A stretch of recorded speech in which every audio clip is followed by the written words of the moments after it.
All right. Good morning.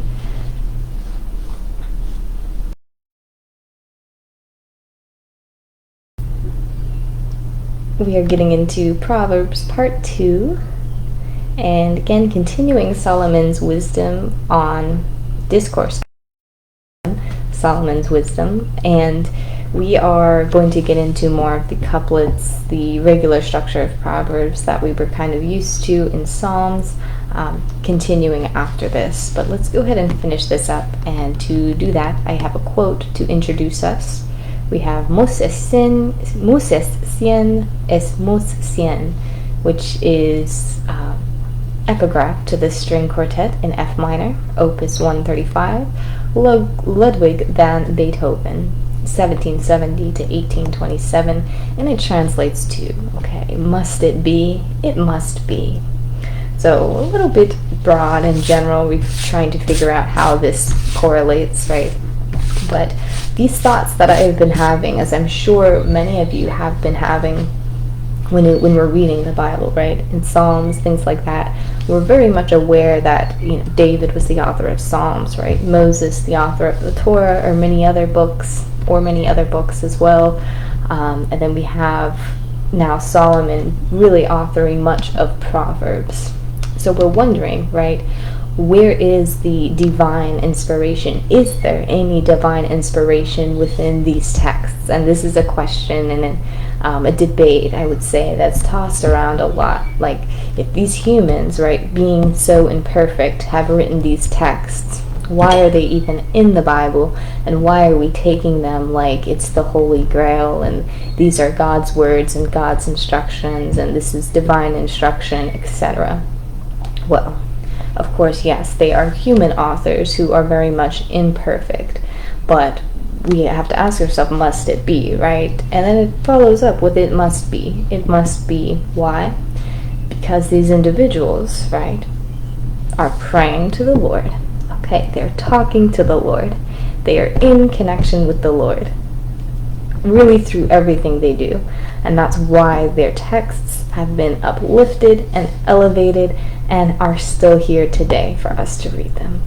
So if you are that individual, right, that prays to the Lord, communicates with the Lord, seeks his connection in everything that you do, right, consults him with everything that you do, wouldn't you want to feel like you are also supported in your works, right? Like if you were to write something, don't you want that to be inspired by the Lord? Or if you're writing something, right, with thinking of the Lord, wouldn't you want his inspiration to shine through? And wouldn't you want his support to go ahead and uplift your work? So that's the thing, right? When you are in connection with the Lord, really everything you do, not just your writing or creative works, it could be your steps, right? My steps are ordered by the Lord, right? Your steps, your actions, everything that transpires is ordered by the Lord and ordained and orchestrated, I should say, orchestrated, because you're establishing that connection. That connection has been established for quite some time, and all of your thoughts and actions are thinking with the Lord in mind. Not to say that you're not human, right, and that you make mistakes and that, things can go awry, but usually there's a lesson out of the things going awry in general. So this is very important. So when we're reading these inspired texts, right, these divine texts, we can really attribute this as divine work because we know these individuals, or so we were at least told, that these individuals were very well connected to the Lord and they had a lot of attention and directives from the Lord. Therefore, this wisdom comes about, right? We have the whole book of Psalms, we have the whole book of Proverbs, and many other books of the Bible that are also written by humans, right? So that's the thing, right? That's the thing that you have to think about, and why it is so important to establish that connection with the Lord. Start establishing it and then let it grow and flourish, and you see how things begin to be transformed. So continuing on with Proverbs, part 2. Solomon is talking to his son, right, or to a son, or to a younger gentleman, directing them, right, do not fall into the snare, do not fall into the trap All right, it's easy to do.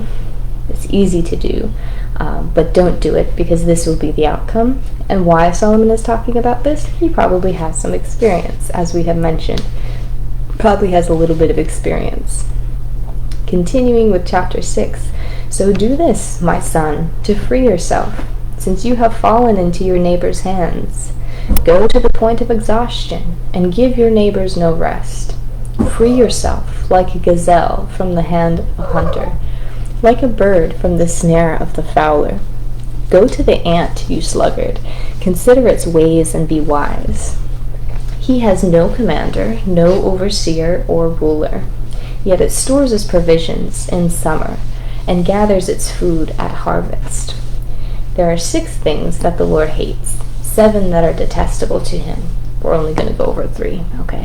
Haughty eyes, a lying tongue, and hands that shed innocent blood. Can a man scoop fire into his lap without his clothes being burned? Pause, okay, because he's going in, that's a metaphor for what he's about to talk about. I saw among the simple, I noticed the young men, a youth that had no sense. Then out came a woman to meet him, dressed like a prostitute, with a crafty intent. She says, I have a perfumed bed with myrrh and aloes and cinnamon.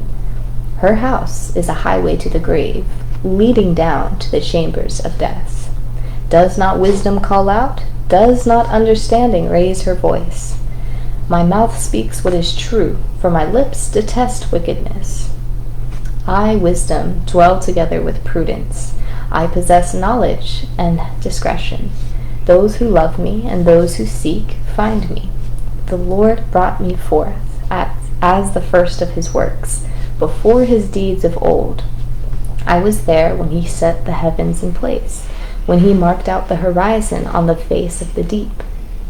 Leave your simple ways, and you will live. Walk in the ways of insight.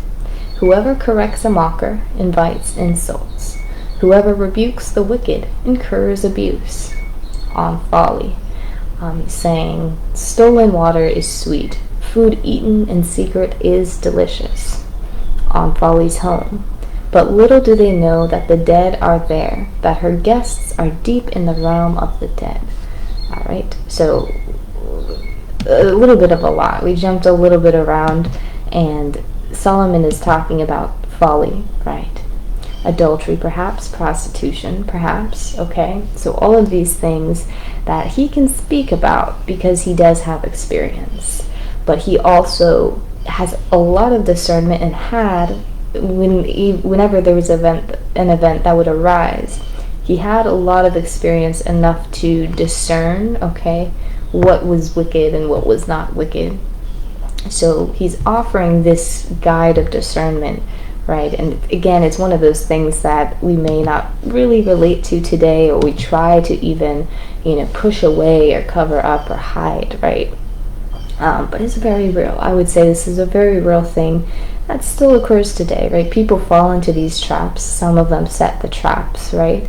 And it's still something that does occur. So I guess this is just a warning out to this, right? This notion, right? Do not fall into folly's home, or do not even seek an invitation to folly's home, right? Seek out wisdom and knowledge, and then that will provide you with all of the comfort that you need, and all of the peace that you need to carry through your life in a very honorable way. And that's what Kong says. Is that what you're saying? Can you see him? He's so sweet.